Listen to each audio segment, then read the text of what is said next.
ಜಿಲ್ಲೆಗೆ ಹೋಗ್ತಾ ಇದ್ದೀನಿ. ಇದು ಕೂಡ ಶಿಕ್ಷಣಕ್ಕೆ ಸಂಬಂಧಪಟ್ಟಂತಹ ಕಥೆನೇ. ಶಿಕ್ಷಣ ಇಲಾಖೆಗಳು ನಾವೆಲ್ಲ ಮಾಡಿದ್ದೀವಿ ಅಂತ ಹೇಳೋದಕ್ಕೆ ಮತ್ತೊಂದು ನಿಮ್ಮ ಮುಂದೆ ನಿದರ್ಶನವನ್ನು ಇಡ್ತಾ ಇದ್ದೀವಿ. ಬಟ್ ಇವ್ರಿಗೆ ಹೇಗೆ ಸಹಾಯ ಮಾಡ್ಬೋದು, ಇವ್ರ ಸಮಸ್ಯೆ ಏನು? ಆವಾಗಲೇ ನೋಡಿರುವಂತಹ ಸಮಸ್ಯೆ ಬೇರೆ ಇದ್ದಿದ್ದು, ಇದು ಇನ್ನೊಂದು ರೀತಿಯಾದಂಥ ಸಮಸ್ಯೆಗಳು. ಇದನ್ನು ಫಸ್ಟ್ ನೋಡಿ ಆಮೇಲೆ ಅವ್ರನ್ನ ಮಾತನಾಡೋಣ. ಹಾವೇರಿ ಜಿಲ್ಲೆ ರಟ್ಟಿಹಳ್ಳಿ ತಾಲೂಕಿನ ಅಣಜಿ ಗ್ರಾಮದ ಸುಮಾರು 80 ವರ್ಷದ ಹಳೆಯ ಸರ್ಕಾರಿ ಹಿರಿಯ ಪ್ರಾಥಮಿಕ ಶಾಲೆಯಲ್ಲಿ 1ರಿಂದ 7ನೇ ತರಗತಿ ತನಕ ಸುಮಾರು 159 ವಿದ್ಯಾರ್ಥಿಗಳು ಅಭ್ಯಾಸವನ್ನ ಮಾಡುತ್ತಿದ್ದಾರೆ. ಮಳೆಗಾಲದಲ್ಲಿ ವಿದ್ಯಾರ್ಥಿಗಳು ಶಾಲೆಯಲ್ಲಿ ಜೀವವನ್ನ ಕೈಯಲ್ಲಿ ಹಿಡ್ಕೊಂಡು ಪಾಠವನ್ನ ಕೇಳುವಂತಹ ಪರಿಸ್ಥಿತಿ ಇದೆ. ಸುಮಾರು 80 ವರ್ಷದ ಹಳೆಯ ಕಟ್ಟಡ ಆಗಿರೋದ್ರಿಂದ ಗೋಡೆಗಳು ಶಿಥಿಲವಾಗಿದ್ದು ನೀರು ಸದಾ ಜಿನುಗ್ತಾ ಇದೆ.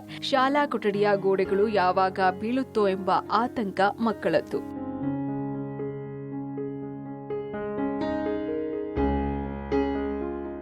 ಕಳೆದ 3 ವರ್ಷಗಳಿಂದ ಶಾಲೆಯ ಕೊಠಡಿಗಳು ಸಂಪೂರ್ಣವಾಗಿ ಹಾಳಾಗ್ತಾ ಇವೆ. ನಲಿಕಲಿಯ ಕೊಠಡಿ ಸಂಪೂರ್ಣವಾಗಿ ಬಿದ್ದು 1ರಿಂದ 3ನೇ ತರಗತಿ ತನಕ ಮಕ್ಕಳು ಒಂದೇ ಕೊಠಡಿಯಲ್ಲಿ ಕೂತ್ಕೊಂಡು ಪಾಠ ಕೇಳ್ತಿದ್ದಾರೆ.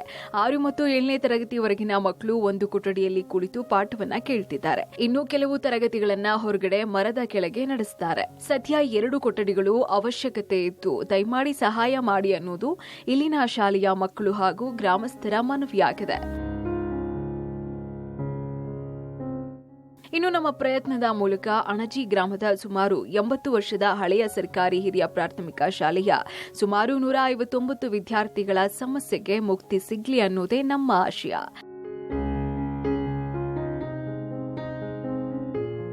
80 ವರ್ಷ ಹಳೆಯದ, ಅಯ್ಯಪ್ಪ, 80 ವರ್ಷ ಹಳೆ ಶಾಲೆ ಅಂತೆ. ಕೇಳೋಣ, ಅಲ್ಲಿಂದನೇ ಬಂದಿದ್ದಾರೆ ಒಂದಿಷ್ಟು ಜನ ನಮ್ಮ ಜೊತೆಗಿದ್ದಾರೆ, ಗ್ರಾಮಸ್ಥರು ಎಲ್ಲರೂ. ಯಾರ್ಯಾರು ಅಂತ ಪರಿಚಯ ಮಾಡೋಣ. ಯಾರು, ನಿನ್ನ ಹೆಸರೇನು? ಸಂಪತ್ ಗೌಡ. ಅದೇ ಸ್ಕೂಲಾ? ಯಾವ ಕ್ಲಾಸ್ ಇವಾಗ? ಸಿಕ್ಸ್ತ್ ಕ್ಲಾಸ್ ಅಲ್ಲಿ ಇದೆಯಾ ಸರ್? ನಿಮ್ಮ ಹೆಸರು? ಜಗದೀಶ್ ಅವರು. ಓಕೆ ಸರ್, ನಿಮ್ಮ ಹೆಸರು? ಯುವರಾಜ್ ಅವರು. ನಿಮ್ದು ಸರ್? ಮಂಜುನಾಥ್ ಕೆರೆಗೌಡ್ರು ಅಂತ ಹೇಳಿ. ಮಂಜುನಾಥ್ ಕೆರೆಗೌಡ್ರು. ಏನ್ ಸಮಸ್ಯೆ? ನಮ್ಮ ಶಾಲೆಯಲ್ಲಿ ಮಳೆ ಬಂದಾಗ ಎಲ್ಲ ಇದು ಗೋಡೆ ಎಲ್ಲ ಸೋರ್ತವೆ. ಕೆಲವೊಂದು ಟೈಮು ಅಂಚಲ್ಲಿ ಒಂದು 7ನೇ ಕ್ಲಾಸಲ್ಲಿ ಹುಳು ಆಗಿ ಇದಾಗಿತ್ತು. ಏನಾಗಿತ್ತು ಅಂದ್ರೆ ಎಲ್ಲ ಮಕ್ಕಳಿಗೂ ಕಟ್ತಾ ಬಂದಿತ್ತು. ಅವಾಗ ನಮ್ಮ ಅಧ್ಯಕ್ಷರು ಎಲ್ಲರೂ ಸೇರ್ಕೊಂಡು ಅದಕ್ಕೆ ಔಷಧಿ ಹೊಡ್ಸು ಹೊಸ ಹಂಚ್ ಹಾಕಿದ್ರು. ಆದ್ರೆ ಈಗ ನೀರ್ ಸೋರ್ತೈತಿ. ಕೊಡೆ ಹಿಡ್ಕೊಂಡು ಕೂತ್ರಾಯ್ತು. ಕೊಡೆ ಹಿಡ್ಕೊಂಡ್ ಕೂತ್ರೆ ಹೆಂಗಾಗತ್ತೆ? ಬರ್ಕನಕ್ ಪಡಬೇಕಲ್ಲ. ಏನ್ ಮ್ಯಾಲ್ ಪ್ಲಾಸ್ಟಿಕ್ ಟಾರ್ಪಲ್ ಹಾಕಿದ್ರೆ ಆಗೋದ್ಲ? ಸೌಂಡ್ ಹಾಕತಿ. ಮ್ಯಾಲ್ ಅದ್ರ ಮೇಲೆ ಹಾಕುದೆ, ಹಂಚ್ ಒಳಗಡೆ ಇರ್ತೈತೆ, ಅದ್ರ ಮೇಲೆ ಹಾಕಿದ್ರೆ ಕರೆಕ್ಟ್ ಆಗೋದಿಲ್ಲ. ಅಲ್ಲ, ಗಾಳಿ ಬಂದಾಗ ಅದು ಪ್ಲಾಸ್ಟಿಕ್ ಟಾಪ್ ಏನ್ ಅದಕ್ಕೊಂದು ಕಲ್ಲು ಹಾಕಿ ನೇತು ಬಿಟ್ರೆ ಆಗುತ್ತೆ. ಈಗ ಹೊಲ್ದಾಗ ಮಾಡೋದಿಲ್ಲ, ಹೊಲ್ದಾಗೆಲ್ಲ ಹಾಕೋದಿಲ್ಲ. ಈಗ ಬಣವಿ ಮೇಲೆ ಹೊಲ್ದಾಗ ಬೇರೆ ಹಾಕತಿ, ಶಾಲೆಗೆ ಬೇರೆ ಹಾಕೈತನ? ಅದು ಹೆಂಗ್ ಹಾಕೈತದ? ಯಾಕಂದ್ರೆ ಹೊಲ್ದಾಗ ಅದ್ರ ಬಣಿವಿ ಅವು ಮೆತ್ತಗಿರ್ತಾವು, ಶಾಲೆಗಿರ ಹಂಚು ಗಟ್ಟಿ. ಆಮೇಲೆ ಪಾಟ್ನಾಗ ಹೊಡೆದವು ಮತ್ತ ಮುರ್ಕನೋದಿಲ್ಲ. ಭಾರಿ ತಿಳ್ಕೊಂಡಿ ಬಿಡಪ್ಪ ನೀನು. ಏನ್ ಮಾಡ್ಬೇಕೀಗ ನಿಮ್ ಶಾಲೆಗೆ? ನಮ್ಮ ಶಾಲೆಗೆ 2 ಕೊಠಡಿ ಬೇಕು ಅಂತೇಳಿ. 2 ಕೊಠಡಿ ಸಾಕ? 2 ಕೊಠಡಿ? ನಿನ್ ಕ್ಲಾಸ್ ರೂಮ, ನಿನ್ ಫ್ರೆಂಡ್ಸ್ ಕ್ಲಾಸ್ ರೂಮ್ ಸಾಕಲ್ಲ? ಅಲ್ಲ, ಸಾಕೋದಿಲ್ಲ 2 ಕೊಠಡಿ? ನಿನಗೊಂದಿರಕ್ ಸಾಕ? ನನಗಲ್ಲ. ಮತ್ತೆ ಈಗ ಮಳೆ ಬಂದಾಗ ನೀರ್ ಸೋರ್ದಾಗ ನಾ ಈ ಕೊಠಡಿ ಇಲ್ಲಿಂದ ಅಲ್ಲಿ ಕರ್ಕೊಂಡೋಗಿ ಮಾಡ್ಬೋದು ಅಂತ ಕ್ಲಾಸ್ನ. ಸರಿ ಯುವರಾಜ್ ಅವರೇ, ಎಷ್ಟು 80 ವರ್ಷ ಅಂತಿದ್ರಲ್ಲ, 80 ವರ್ಷದಿಂದ ರಿಪೇರಿನೇ ಆಗಿಲ್ವಾ ಶಾಲೆ? ರಿಪೇರಿ ಅವಾಗ ಆಗ್ತಾ ಇದ್ವಿ. ಎಲ್ಲ ಊರಿನ ಮಾಡಿಸ್ತಾ ಇದ್ರು. ಆದ್ರೆ ಬಿಲ್ಡಿಂಗ್ಗಳು ಅವಾಗ ಇದು ಮಾಡಿಸಿದ್ವಿ. ಆದ್ರೆ ಆಗ್ಯಾವ್ರಿ ಒಂದ್ 2-3. ಈಗ ಒಂದ್ 2 ಕೊಠಡಿ ಅಂತ ಭಯಂಕರ ಬಹಳ ಹಾಳಾಗ್ಯಾವ. ಅವು ಏನಾರ ಮಾಡಿ ಇಡೀ ಬಿಲ್ಡಿಂಗ್ ಈ ಪರಿಸ್ಥಿತಿ ಇದೆಯಾ? ಸ್ವಲ್ಪ ಮಾತ್ರ ಹಿಂಗಾಗಿದೆ. ಒಂದ್ 2 ಕೊಠಡಿ ಮಾತ್ರ ಬಹಳ ಇದಾಗಿದೆ ಸರ್. ಯಾವ ಕ್ಲಾಸಿಗೆ ಅದು? ಅದು 7 ಮತ್ತೆ 6 ಬಹಳ ಇದಾಗಿದೆ. 1ರಿಂದ 7ನೇ ತರಗತಿ ಒಳಗೆ ಇದೆಯಾ? 7ನೇ ತರಗತಿವರೆಗೆ ಇದ್ದಾರೆ. ಅದನ್ನ ಈಗ 7ನೇ ತರಗತಿ ನಲಿಕಲಿ ಇತ್ರಿ. ಅದು 7ನೇ ದೊಡ್ಡ ಹುಡುಗರು ಅಲ್ಲಿ ಕುಂದಿರ್ಸಿ ಇದನ್ನ ಮಾಡ್ತಾ ಇದ್ರಿ. ಅದು ಮಳೆ ಜೋರ್ ಬಂದ್ರೆ ಒಂದೇ ರೂಮಿಗೆ ತಗೊಂಬಂದು ಇದನ್ನ ಮಾಡ್ತಾ ಇದಾರೆ. ಇದೆಲ್ಲ ಬಿಡ್ತಾರಲ್ಲ, ಏನೋ ನಾವು ಬಿಲ್ಡಿಂಗ್ ಕಟ್ಬಿಡ್ತೀವಿ, ಶಿಕ್ಷಣ ಇಲಾಖೆ ಎಲ್ಲ ಹೇಳುತ್ತೆ ಅಲ್ಲ, ಯಾವ್ಯಾವ ರಿಪೇರಿ ಅದಾವನ್ನೆಲ್ಲ ರಿಪೇರಿ ಮಾಡಿಸಿದ್ವಿ ಅಂತೇಳಿ. ನಿಮ್ ರಿಪೇರಿನೇ ಆಗಿಲ್ವಾ? ನಾವೇ ಹೊಸತಿ ಓದ್ ಪೀರಿಯಡಲ್ಲಿ ಅಧ್ಯಕ್ಷರಿದ್ರು. ಅವರೆಲ್ಲ ಏನ್ ಮಾಡಿದ್ರು, ಸ್ವಲ್ಪ ಫಂಡ್ ಗಿಂಡ್ ಹಾಕೊಂಡು ಒಂದ್ 3 ರೂಮನ್ನ ಪೂರ್ತಿ ರಿಪೇರಿ ನಾವೇ ರೆಡಿ ಸರ್ಕಾರದ ಫಂಡ್ ಅಲ್ಲ, ನೀವೆಲ್ಲ ಎಲ್ಲ ಹಾಕೊಂಡು ಸರ್ಕಾರ ದುಡ್ಡು ಬಂದೇ ಇಲ್ವಾ ನಿಮ್ಮೂರಿಗೆ ರಿಪೇರಿಗೆ ಅಂತ? ನಮಗೆ ಗೊತ್ತಿದ್ದಂಗೆ ಏನು ಬಂದಿಲ್ಲ ಸರ್. ಈಗ ಹಾಕ್ಕೊಡ್ತೀವಿ ಅಂತ ಹೇಳಿದ್ದಾರೆ, ಇನ್ನು ಏನಂತ ಗೊತ್ತಿಲ್ಲ. ದಯವಿಟ್ಟು ಮಾನ್ಯ ಶಿಕ್ಷಣ ಸಚಿವರು, ನೀವು ರಾಜಕೀಯದಲ್ಲಿ ಬೇರೆ ಬೇರೆ ಹೇಳಿಕೆಗಳನ್ನು ಕೊಟ್ಟು ಅದು ಇದು ಅಂತ ಹೇಳ್ತೀರಾ. ದಯವಿಟ್ಟು ನೀವು ಎಷ್ಟು ಶಾಲೆಗಳಿದೆ ಒಂದು ರೌಂಡ್ ರಾಜ್ಯದಲ್ಲಿ ವಿಸಿಟ್ ಕೊಟ್ಬಿಡಿ, ಸರ್ಕಾರಿ ಶಾಲೆಗಳು. ಮೊದಲು ಪ್ರಾಥಮಿಕವಾಗಿ ವಿಸಿಟ್ ಕೊಡಿ, ಆಮೇಲೆ ಹೈಸ್ಕೂಲಿಗೆ ವಿಸಿಟ್ ಕೊಡಿ. ನನ್ನ ಕಳಕಳಿಯ ನಿಮ್ಮ ಹತ್ರ ಮನವಿ. ನಿಮ್ಗೆ ತುಂಬ ಆಸಕ್ತಿ ಇದೆ ಅಂತ ನಾನು ಕೇಳ್ಬಿಟ್ಟಿದ್ದೀನಿ ಶಿಕ್ಷಣದ ಬಗ್ಗೆ. ಯಾಕಂದರೆ ನೀವು ಮಾತಾಡೋದು ನೋಡಿದ್ರು ಹಾಗೇ ಇದೆ. ದಯವಿಟ್ಟು ಇವುಗಳನ್ನೆಲ್ಲ ಕೇಳಿಸ್ಕೊಳ್ತಾಗ ನಂಗೆ ಹಾಗೆ ಅನಿಸುತ್ತೆ. ಎಷ್ಟು ಶಾಲೆಗಳಿಗೆ ವಿಸಿಟ್ ಕೊಟ್ಟಿದ್ರೆ ನೀವೇ ಲೆಕ್ಕ ಇಟ್ಕೊಂಡ್ಬಿಟ್ಟು ದಯವಿಟ್ಟು ಒಂದಿನ ಹೇಳಿ ನಮಗೆ, ಮಾನ್ಯ ಶಿಕ್ಷಣ ಸಚಿವರು. ಆಯ್ತು, ಈಗ ಸಮಸ್ಯೆ ಹೆಂಗಾಗ್ತಾ ಇದೆ? ಈಗ 2 ಕೊಠಡಿ ಇದು, ಇನ್ನುಳಿದಂಥದ್ದು ಹಂಚೆ ಇದೆಯಾ ಇಲ್ಲ ಈ ಶಾಲೆನೇ ಹಂಚಲ್ಲಿರೋದು? ಶಾಲೆನೇ ಹಂಚಿರೋದ್ರಿ. ಆಫೀಸ್ ರೂಮು, ಒಂದು ಅಡುಗೆ ರೂಮು, 5ನೇ ಕ್ಲಾಸ್ ಒಂದು RCC ಇದೆ. ಅದು ರೀಸೆಂಟಾಗಿ ಆಗಿರೋವು. ಅಂದ್ರೆ ಸುಮಾರು ಒಂದು ಅದು ಬಿಸಿ ಊಟಕ್ಕೆ ಅಡಿಗೆ ಮಾಡಕ್ ಬೇಕಾಗಿತ್ತು, ಅದನ್ನ ಕಟ್ಟಿಕೊಟ್ಟಿರ್ಬೇಕು. ಅದು ಬಿಟ್ರೆ ಇನ್ನು ಉಳಿದಿದ್ದೆಲ್ಲ ಹಂಚೆ ಇರೋದು.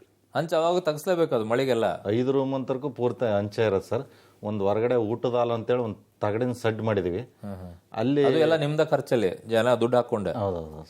ಯಾರಿಗೆ ಹೇಳಿರಿ ಇವನ್ನೆಲ್ಲ? ಯಾರಿಗಾರು ಹೇಳಿದ್ರು? ಹೇಳಿದ್ರಿ ಮಾಡ್ತೀವಿ. ಲೆಟರ್ ಬರ್ದಿರೋ ಇಲ್ವೋ? ನಾವು ಈಗ ಹೊಸನ ಆಗಿದೇವ್ರಿ ಸದಸ್ಯರಿಗೂ. ಇತ್ತಿತ್ಲಾಗ ಹೊಸರು ಫೆಬ್ರವರಿಯಿಂದ ಹಳಬ್ರೆಲ್ಲ ಮಾಡಿದಾರೆ ಸರ್. ಅವರು ವಸತಿ ಹೇಳಿ ಮಾಡಿದಾರೆ. ಅವರು ಹಿಂದಿನ ಅಧ್ಯಕ್ಷರು ಪಾಪ ಅವರು ವೈಯಕ್ತಿಕ ಬೆಂಗಳೂರೆಲ್ಲ ಬಂದು ಹಳೆ ವಿದ್ಯಾರ್ಥಿಗಳು ಎಲ್ಲೆಲ್ಲದಾರೆ ಅಲ್ಲೆಲ್ಲಿ ಫಂಡ್ ಎತ್ಕೊಂಡು ತನ್ನ ಮಟ್ಟಿಗೆ ನಮ್ಮ ಕೈಯಲ್ಲಿ ಎಷ್ಟಾಗುತ್ತೆ ಅಷ್ಟು ಪ್ರಯತ್ನ ಮೀರಿ ಈಗೂ ಮಾಡ್ತಾರೆ. ಒಂದ್ಸಲ ಬಹಳ ಕೋಪ ಬಂದ್ಬಿಡುತ್ತೆ ಈ ವಿಚಾರದಲ್ಲಿ. ಸರ್ಕಾರಿ ಶಾಲೆಗಳದ್ದು, ಖಾಸಗಿ ಶಾಲೆಗಳದ್ದಾದ್ರೆ ಹಳೆ ವಿದ್ಯಾರ್ಥಿಗಳ ಫಂಡ್ ಎತ್ಕೊಂಡ್ಬಿಟ್ಟು ಏನಾದ್ರು ಮಾಡಕ್ ಮುಂದಾಗ್ತಾರೆ. ಸರ್ಕಾರಿ ಶಾಲೆಗಳಿಗೆ ಸರ್ಕಾರ ದುಡ್ಡು ಕೊಟ್ಟರು ಕೂಡ ನೀವು ಫಂಡ್ ಎತ್ತೋ ವಿಚಾರದಲ್ಲಿ ಮಾತಾಡ್ತಿರಲ್ಲ. ನಂಗೆ ಬಹಳ ಬೇಜಾರಾಗ್ಬಿಡುತ್ತೆ. ಅದು ಯಾಕೆ ಅಂತ ನಂಗೆ ಅರ್ಥನೇ ಆಗೋದಿಲ್ಲ. ಅಷ್ಟು ದುಡ್ಡು ಕೊಟ್ಟೆ, ಇಷ್ಟು ದುಡ್ಡು ಕೊಟ್ಟೆ, ಅದಕ್ಕಂತಾನೆ ಇಷ್ಟು ದುಡ್ಡು ಇಟ್ಟಿದ್ದೀವಿ ಅಂತೆಲ್ಲ ಮಾತಾಡ್ತಾರೆ.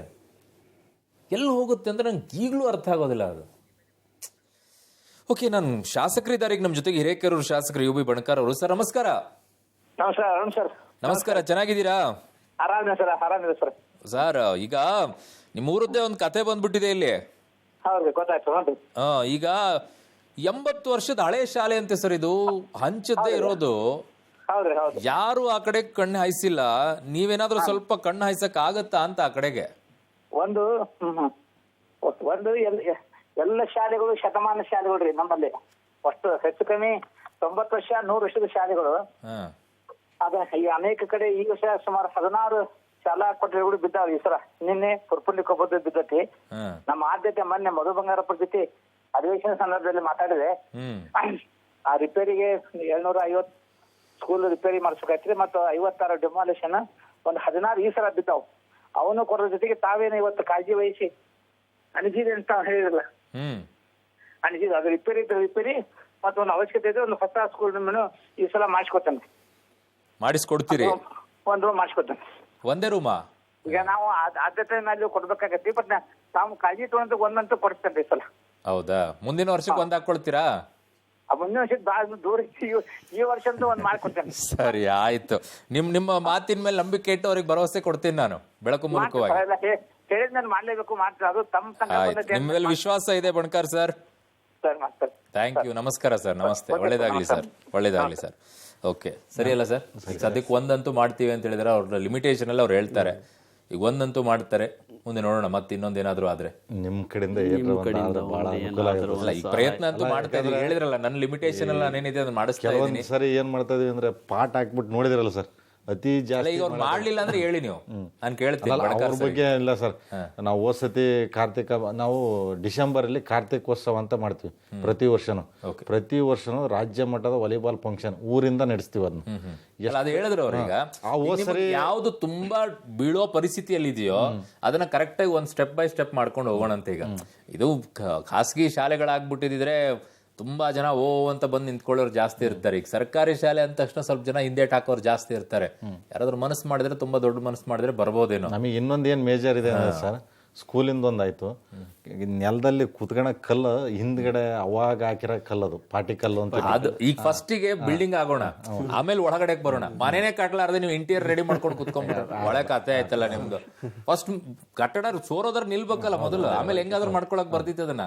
ಅದಕ್ಕೆ ಯಾರಾದ್ರೂ ಬರ್ತಾರೆ, ಏನೋ ಮಾಡೋಕ್ ಬರುತ್ತೆ. ಫಸ್ಟ್ ಬಿಲ್ಡಿಂಗ್ ಆಗ್ಲಿ ನೋಡೋಣ. ಅವ್ರು ಹೇಳಿದ್ದಾರೆ ಒಂದಂತೂ ಮಾಡ್ತೀನಿ ಅಂದಿದ್ದಾರೆ, ಒಂದ್ ಮುಗಿಸ್ಕೊಳ್ಳೋಣ, ಆಮೇಲೆ ಇನ್ನೊಂದಕ್ಕೆ ಇಡೋಣ. ನಾನಂತೂ ಅದಕ್ಕೆ ನಿರಂತರವಾಗಿ ಬಣಕಾರ್ ಸರ್ ಕೇಳ್ತೀನಿ. ಇಲ್ಲ ಅಂದ್ರೆ ನಮ್ ಗಮನಕ್ಕೆ ತನ್ನಿ, ಆಯ್ತಾ? ಓಕೆ ಅಲ್ಲ? ಸಾಕೇನಾ? ಆಯ್ತಾ? ಆಯ್ತು, ಓಕೆ. ಇಲ್ಲಿಗೆ ಬೆಳಕು ಕಾರ್ಯಕ್ರಮವನ್ನ ಮುಗಿಸ್ತಾ ಇದ್ದೀನಿ.